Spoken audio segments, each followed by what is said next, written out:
Christian, Lincoln Job. Number one, Mr. Speaker. Well, Prime Minister.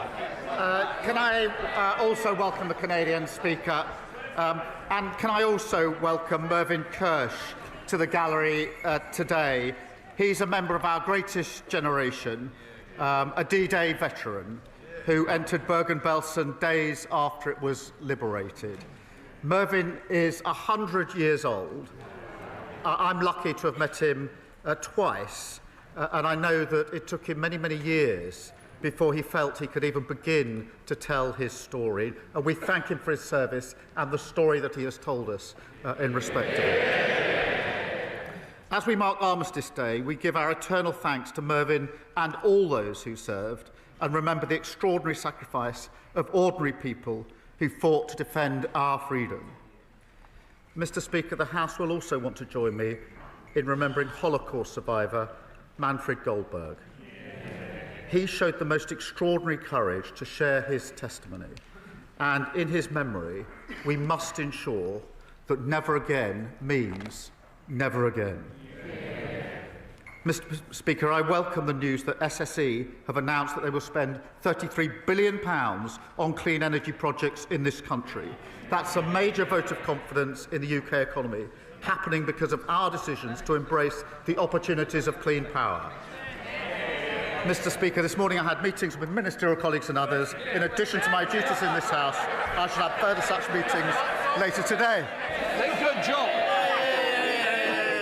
Thank you, Mr. Speaker. And can I associate myself with the Prime Minister's remarks about remembrance? I particularly remember in 1997 in West Africa, where I somehow managed to survive a bloody and violent attempted coup. So if the Prime Minister wants any ideas about how to do that, he only has to ask. The Prime Minister's questions last week was, Mr. Speaker, an absolute bin fire. So if the Prime Minister is indeed intent on promoting the United Kingdom on the world stage, please can he promise the House that he will never, ever, ever be away on a Wednesday ever again?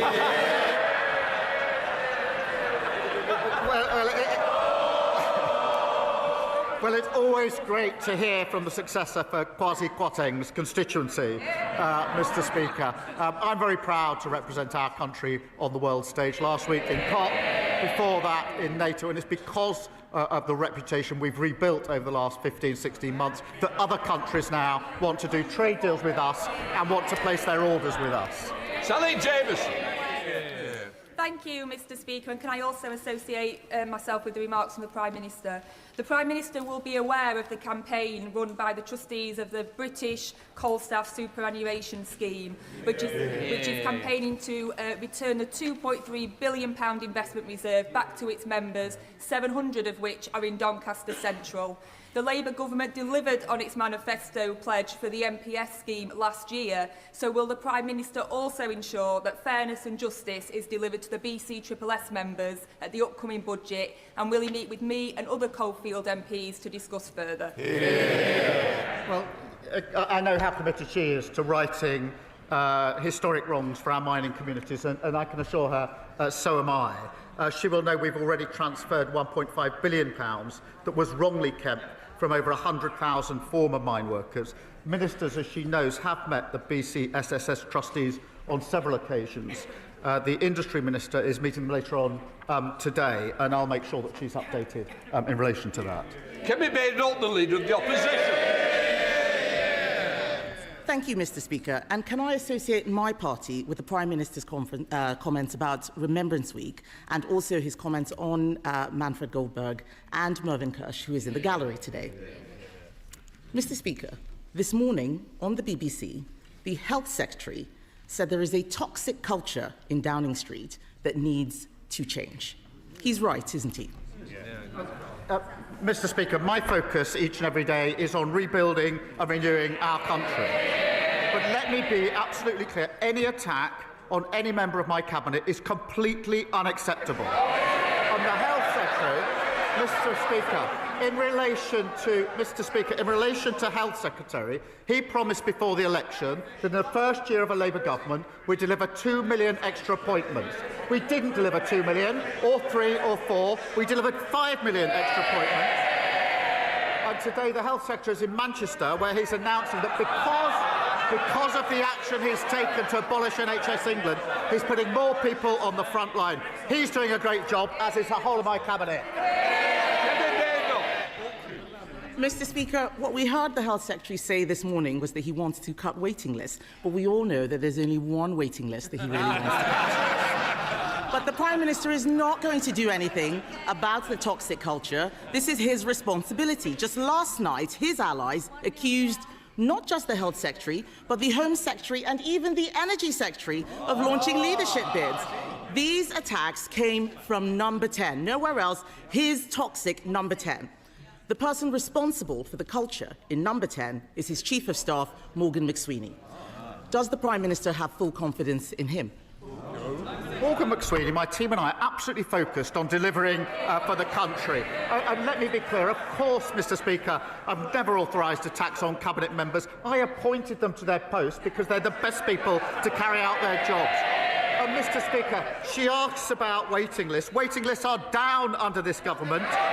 The number of GPs is up. And because we scrapped NHS England, we're investing on the front line. That's what the Health Secretary is doing today, getting on with his job, and he's doing a very good job too. Mr. Speaker, I didn't hear him give full confidence to Morgan McSweeney, but the truth is he says these attacks aren't authorised. That means he's lost control of Number 10, because that's where they're coming from. But the real scandal, Mr. Speaker, the real scandal is that 2 weeks from a budget, the government has descended into civil war. Instead of fixing the mess they've made of the economy, they're all... Mr. Speaker, they're all chuntering. These are the feral MPs that Number 10 has been talking about. They're not my words. They're Number 10's words, his words. But unbelievably, Mr. Speaker, the Prime Minister's advisers have been reduced to briefing that MPs can't get rid of him, and I'm not making this up, they can't get rid of him because it would destabilise international markets. Why does the Prime Minister think that there would be a market meltdown if the Health Secretary took over? Mr. Speaker, this is a united team and we are delivering together. Look what we're doing.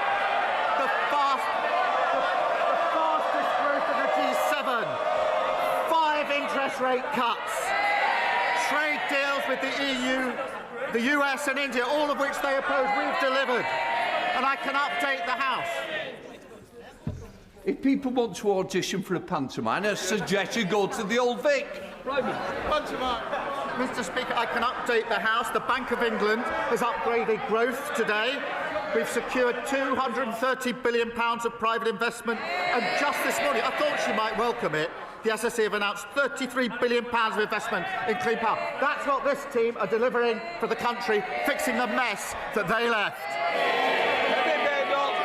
Mr. Speaker, he's talking about growth and investment while the Prime Minister desperately tries to cling on to his own job. Perhaps he understands what it's like for all those people out there losing their jobs. How can he talk about growth? Yesterday, we learned that unemployment has risen to the same rate as it was in lockdown. 180,000 jobs lost, Mr. Speaker. Why does the Prime Minister think that unemployment has risen every single month since Labour took office? Mr. Speaker, let me give the House the details. 329,000 people more are in work since the start of this year. So 329,000 more are in work. Of course, I accept we need to do more in relation to unemployment. That's why we're transforming job centres, which they opposed. That's why we're working with 60 major businesses to tackle ill health in the workplace and invested £3.8 billion in tailored back-to-work support, which they opposed. I would also remind the Leader of the Opposition, Mr. Speaker, that the average unemployment in the 14 years of her government was 5.4%, higher than the rate today. Mr. Speaker, we left employment higher than it was after the last Labour government. And let me tell him now what is causing it is his disastrous budget last year. That is what has caused the increase in unemployment. And so, to be clear, for all those Labour MPs shaking their heads, it's last year's tax rises that have killed jobs, and that's what's going to trigger this year's tax rises. This is the tax doom loop, and there is only one way out of it, and that is to cut spending. So why is the Prime Minister instead offering welfare giveaways to save his own skin? Well, Mr. Speaker, I'll tell Leader of the Opposition why we increased national insurance. It's because of the mess that they left the country in. The NHS on its knees. Now we've got 5 million extra appointments, waiting lists down, and 2,500 more GPs as a result of our decisions. But it's nearly the one-year anniversary, but she still hasn't told us in relation to national insurance whether she agrees and admits that we should do it, or if not, if that's her position, how she would find the money that we raised in the budget. She's had a whole year to think about that question. Perhaps now she can give us an answer. Mr. Speaker, I wouldn't have made the stupid mistake in the first place of putting up the jobs tax and killing jobs. Since they came in, it's been disaster after disaster. The Deputy Prime Minister, the new Deputy Prime Minister, is clueless about how many illegal migrant sex offenders he's let loose. The Culture Secretary breaking the rules to give her donor a top job. Taxes set to rise even further. Unemployment at levels not seen since lockdown. And in the middle of it, a weak Prime Minister at war with his own cabinet. Mr. Speaker, it's not just him, it is all of them. There is no replacement, it is all of them. 2 weeks before the budget, isn't it the case that this Prime Minister has lost control of his government, he's lost the confidence of his party, and lost the trust of the British people? Mr. Speaker, the stupid mistakes were made over 14 long years. They broke the economy, and now they think that they can lecture us. And now they've got this unserious idea that they can find £47 billion of cuts without saying where they're going to come from. No wonder that's called flimsy. Meanwhile, we're rebuilding the country. Wages up, investment up, mortgages down. Order. Mr. Phil. You are meant to be a senior person on this front bench. You're meant to set an example. It's certainly a bad one today. Sir Joseph. Mr. Speaker, despite extra government funding, adult social care services in my community are in disarray. My constituents are also facing a new fire risk because we don't have a fully functioning fire authority. This has all been caused by the dysfunction at Kent County Council because so many reform councillors have been suspended for bad behaviour. So does the Prime Minister share my concern that reform chaos is a risk to public safety? My sympathy is with the people of Kent whose lives are being disrupted by the staggering incompetence of reform. Mr. Speaker, Kent County Council was supposed to be the blueprint for what reform would deliver across the country. Now we can see what that means. Cutting local services, raising council tax, failing to protect the public. That's all reform have to offer. Grievance, division and total incompetence. Say David, leader of the Liberal Democrats. Thank you, Mr. Speaker. Can I associate myself with the earlier remarks of the Prime Minister and say what a great honour it was to join the royal family at the Cenotaph on Remembrance Sunday to pay our respects to all those heroes who gave their lives for our country. We must never forget the sacrifice they made for our freedoms. Mr. Speaker, a great British institution is under attack from a foreign government. President Trump is trying to destroy our BBC, not because he cares about the truth, but because he doesn't want to get away with his lies. Trump has undermined press freedom in America. Now he's trying to do the same here, disgracefully egged on by the leader of reform. So will the Prime Minister tell President Trump to drop his demand for $1 billion settlement from the BBC? And will he guarantee that President Trump will not get a single penny from British licence fee payers? Let me be clear, I believe in a strong and independent BBC. Some would rather the BBC didn't exist. Some of them are sitting up there. I'm not one of them. In an age of disinformation, the argument for impartial British news service is stronger than ever. And where mistakes are made, they do need to get their house in order, and the BBC must uphold the highest standards, be accountable and correct errors quickly. But I will always stand up for a strong, independent BBC. Ed Davey. Mr. Speaker, the Prime Minister is right that the BBC's independence and impartiality are absolutely crucial. That's why we must stop President Trump from undermining them. But President Trump's not the only one, Mr. Speaker. The last government spent years undermining the BBC's independence and impartiality. They put 2 Conservative cronies on the BBC board. One has had to resign, the other's still there, but he's been repeatedly accused of interfering in editorial decisions and staff appointments. Robbie Gibbs should have no role in appointing the next Director General. And given the Royal Charter gives the government the power to remove him, will the Prime Minister sack him now? Well, Mr. Speaker, I certainly agree with the comment that the last government undermined the work of the BBC. They undermined pretty well everything they did in 14 years. Mr. Speaker, I'm not going to go into the individual runnings of the BBC. I am a strong supporter of the BBC in the terms I've already set out. Durham Puffy. Thank you. Mr. Speaker, this is Care Leavers Month, when we remember the resilience and the brilliance of our young people who have grown up in care. And I was delighted to welcome a group of Southampton's care leavers to share their views with the Minister recently. But while this Labour government is taking real action to support care leavers, a Reform councillor has disgracefully described children in care as downright evil. Will the Prime Minister... He said it. Will the Prime Minister, and I hope the whole House, join me in condemning Reform's vile rhetoric, and will he reassure us that this Labour government will continue to support the protections and opportunities for all our care leavers? Well, Mr. Speaker, November marks the first ever Care Leavers Month, and that is a time to recognise that every child deserves support to achieve their potential. And through our landmark Children's Wellbeing Bill, we're requiring every local authority to help care leavers find secure accommodation. It saddens me that the parties opposite voted against it. The comments about children in care being evil are utterly appalling. And now the member for Clacton has heard them. I'm sure he'll want to condemn them right now. Nigel Farage. Thank you, Mr. Speaker. No, I've only got 30 seconds. The Prime Minister has stated very clearly that he wants to close the migrant hotels by the end of this Parliament.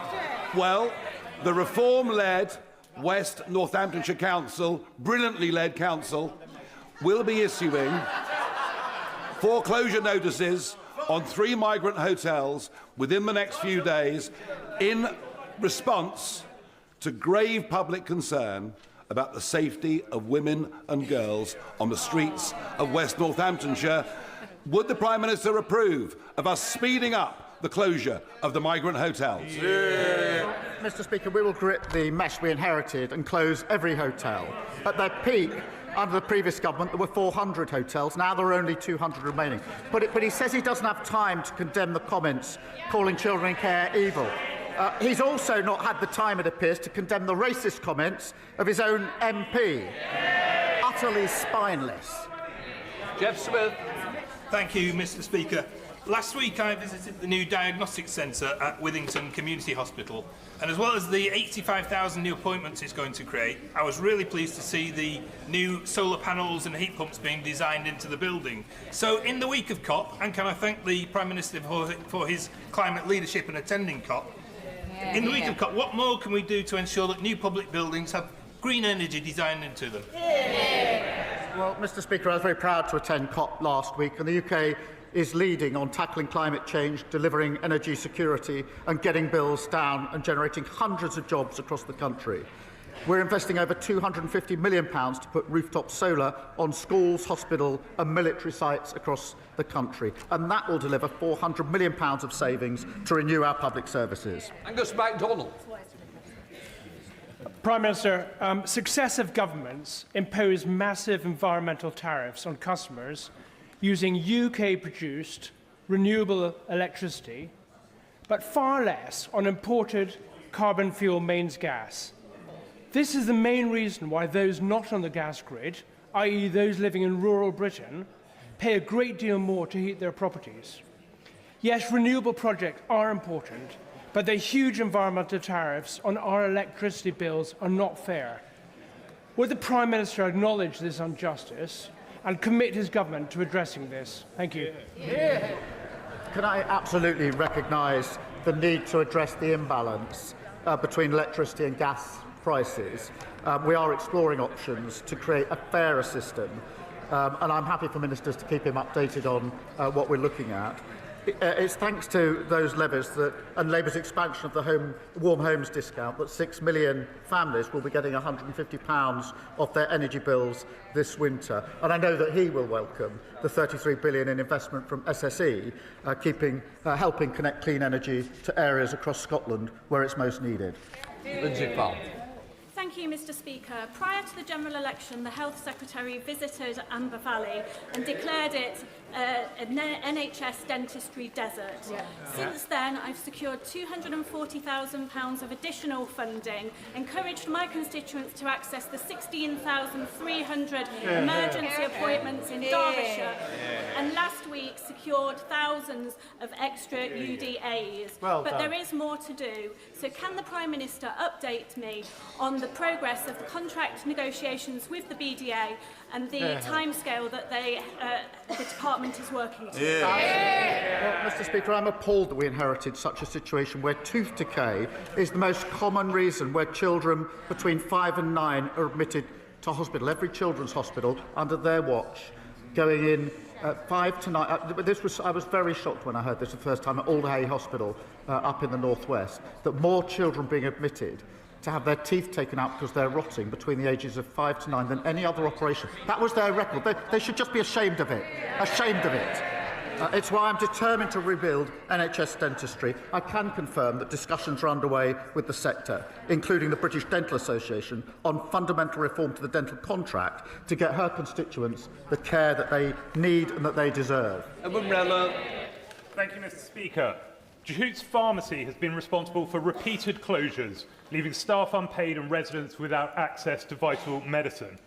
Unfit pharmacy owners like Sarabjit Jehouti, who has severely neglected patients and staff in West Dorset and across England, should not be running our care system. Will the Prime Minister make time in the parliamentary schedule for emergency legislation to give the government and the regulators powers to pay staff, tackle improper pharmacy owners and directors, and make sure scandals like this can never happen again? Can I thank him for raising this really serious issue, which has been raised by others across these benches on previous occasions, and it is a very serious issue. It is simply not right that customers and staff have been so badly let down. The Care Minister has convened representatives from across the industry to resolve the situation as quickly as possible, and I want to reassure him that we're working speedily to consider how to strengthen regulation of these pharmacies, and I'll update the House as soon as I can. Thank you, Mr. Speaker. During the assisted dying debates, I and many others highlighted the importance of palliative care provided by hospices, but this vital work has been left reliant on donations and charity for far too long, and Garden House Hospice in Letchworth is now facing a serious funding gap. I welcome government investment in hospices, but will the Prime Minister consider broader reform to put hospice funding on a sustainable footing? And can he ensure ministers meet with me to explore every option to keep Garden House Hospice open? I'm pleased to tell him that £100 million has now been passed to Hospice UK, so places like Garden House in his constituency can create the best environment to deliver care. That's backed, Mr. Speaker, by £26 million investment for children and young people's hospices. We're also investing over £3 million in researching palliative and end-of-life care through the National Institute for Health and Care Research. We're working on further proposals to improve the access, quality and sustainability of care, and I'll make sure that ministers keep him updated. Rebecca Paul. Thank you, Mr. Speaker. I would like to ask the Prime Minister for his help. It's been over 6 months since the Supreme Court ruling on the meaning of sex, yet public institutions are still knowingly and intentionally breaching the law. HMP Downview, a women's prison in Banstead, has 5 biological males in it. And if that wasn't bad enough, those males are mixing with the women in the daytime without adequate supervision. Will the Prime Minister ensure biological males are moved out of women's prisons immediately? The Supreme Court ruling must be implemented in full and at all levels. She's absolutely right about that. She's raised these examples with me. I will make sure they're looked into and make sure she gets a proper reply in relation to the particular examples. Jam. Thank you, Mr. Speaker.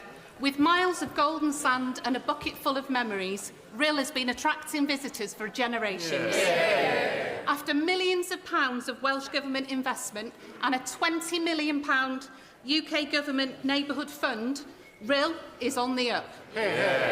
Does the Prime Minister agree with me that only with two Labour governments working together can we restore pride in our Welsh seaside towns?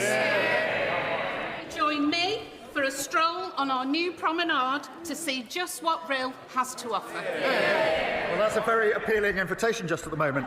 Mr. Speaker, I'm proud to be putting power and resources directly back in the hands of local people in communities like Rhyl.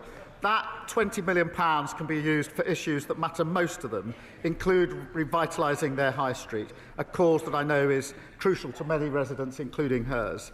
Just 1 in 14 communities across Wales is benefiting from the Pride in Place funding. This is the renewal you get with a Labour government working with a Labour government in Cardiff.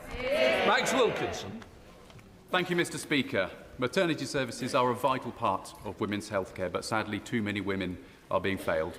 At Cheltenham General Hospital, the Evita Birth Centre was temporarily closed for labour and births back in 2022.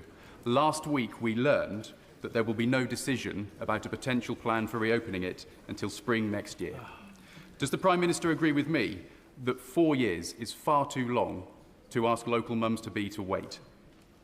And can he give me reassurance that a temporary downgrade that was made under the Conservatives will not become permanent under his government? I tell him that our starting point is that we must always make sure that every mother is heard, understood and gets the quality of care that is needed.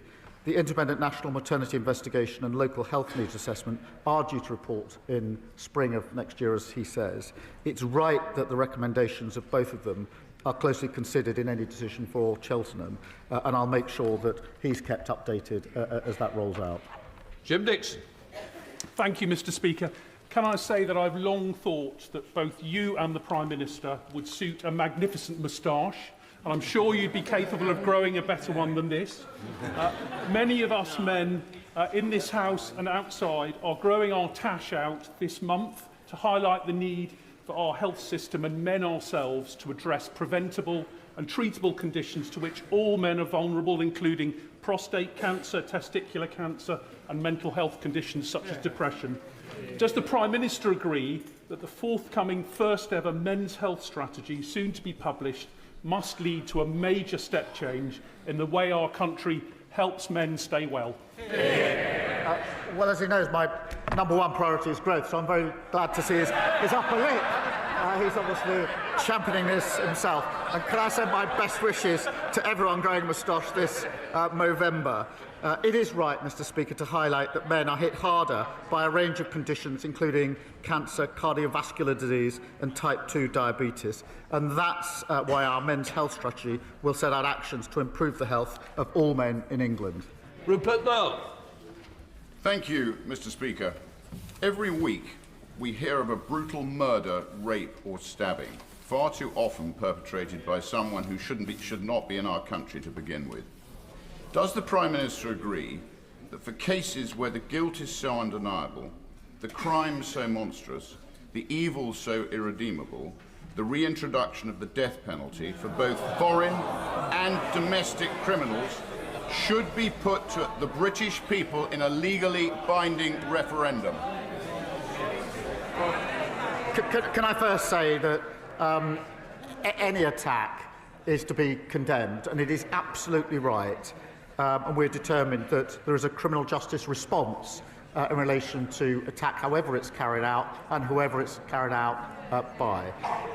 But reintroducing the death penalty is not the answer to this.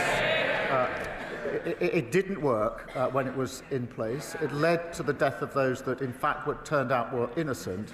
But what we must do is improve, as we are, the criminal justice response in this country. Kevin Bonavia. Thank you, Mr. Speaker.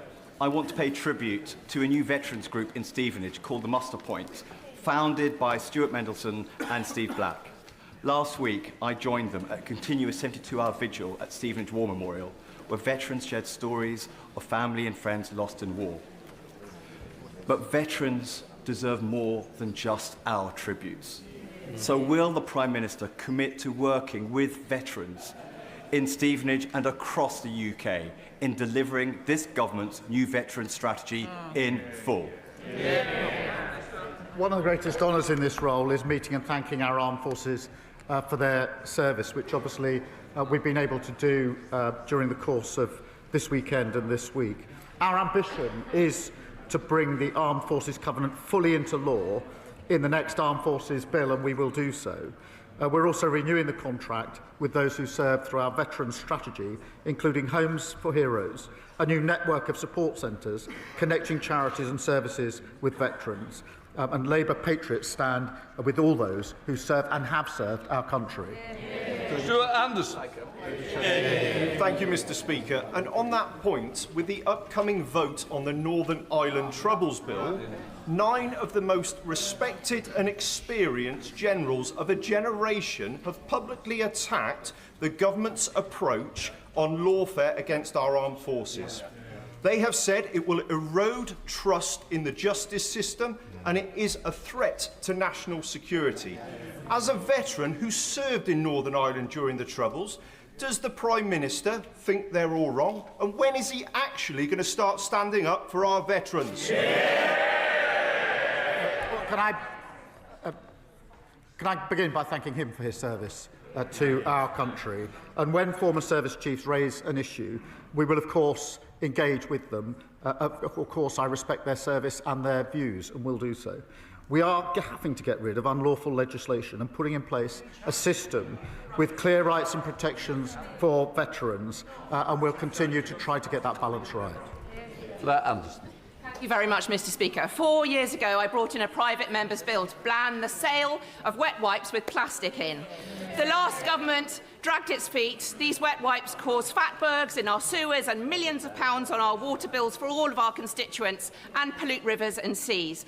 This government promised to bring in this ban and is doing so now. Will the Prime Minister join with me on celebrating a Labour promise delivered and share the message that we should always bin wet wipes and other wipes, not flush them? Well, can I commend her? She's been a long-standing campaigner on this important issue, and the public is right to be furious about how the last government allowed sewage to pour into our lakes, rivers and seas. Alongside tough new powers to combat pollution, this ban will put an end to plastic wet wipes that litter our beaches, clog up our sewers and harm wildlife. David Chadwick. Thank you, Mr. Speaker. Lloyds Bank have over 31,000 customers in my constituency, and yet many of those customers, particularly the elderly and the vulnerable, are struggling to get out their own cash. That's because Lloyds have closed their branches in Brecon, in Prestine, in Ustraghan-Lyce, and before the end of this month, in Pontedower. That's despite making billions in profits and paying their CEO £5 million. Will the Prime Minister write to Lloyds Bank and ask them to keep that last branch in Pontedower open? Well, I'm grateful to him for raising that, and I'll look at the particular example that he's raised. As he will know, we're rolling out hubs, some of them already in place and more to come, and I'll happily update him on where they're likely to be. Final question, Richard Quidley. Thank you, Mr. Speaker. Following the work of our APPG for eating disorders, I was horrified to hear that 19-year-old Lily Cliff, who suffers from anorexia, has been placed on an end-of-life care pathway after Rotherham, Doncaster and South Humber NHS Foundation Trust obtained a Court of Protection ruling to withdraw her treatment. This decision directly contradicts NICE guidelines and the Minister for Care's own statement in September that eating disorders are not a terminal illness. Will the Prime Minister urgently review this case to ensure that Lily and her family receive the support they need and that Lily is given every possible chance to recover and live, and remind all ICBs, NHS and hospitals that suffering from an eating disorder is not a terminal illness? Well, first, my thoughts are with Lily and her family, and the details he raises are really deeply concerning. I know he's raised this with health ministers, and I'll make sure he gets a swift response. He is a powerful advocate for change, and I share his determination that everyone with an eating disorder gets the care and the support that they need. Let the front benches change over.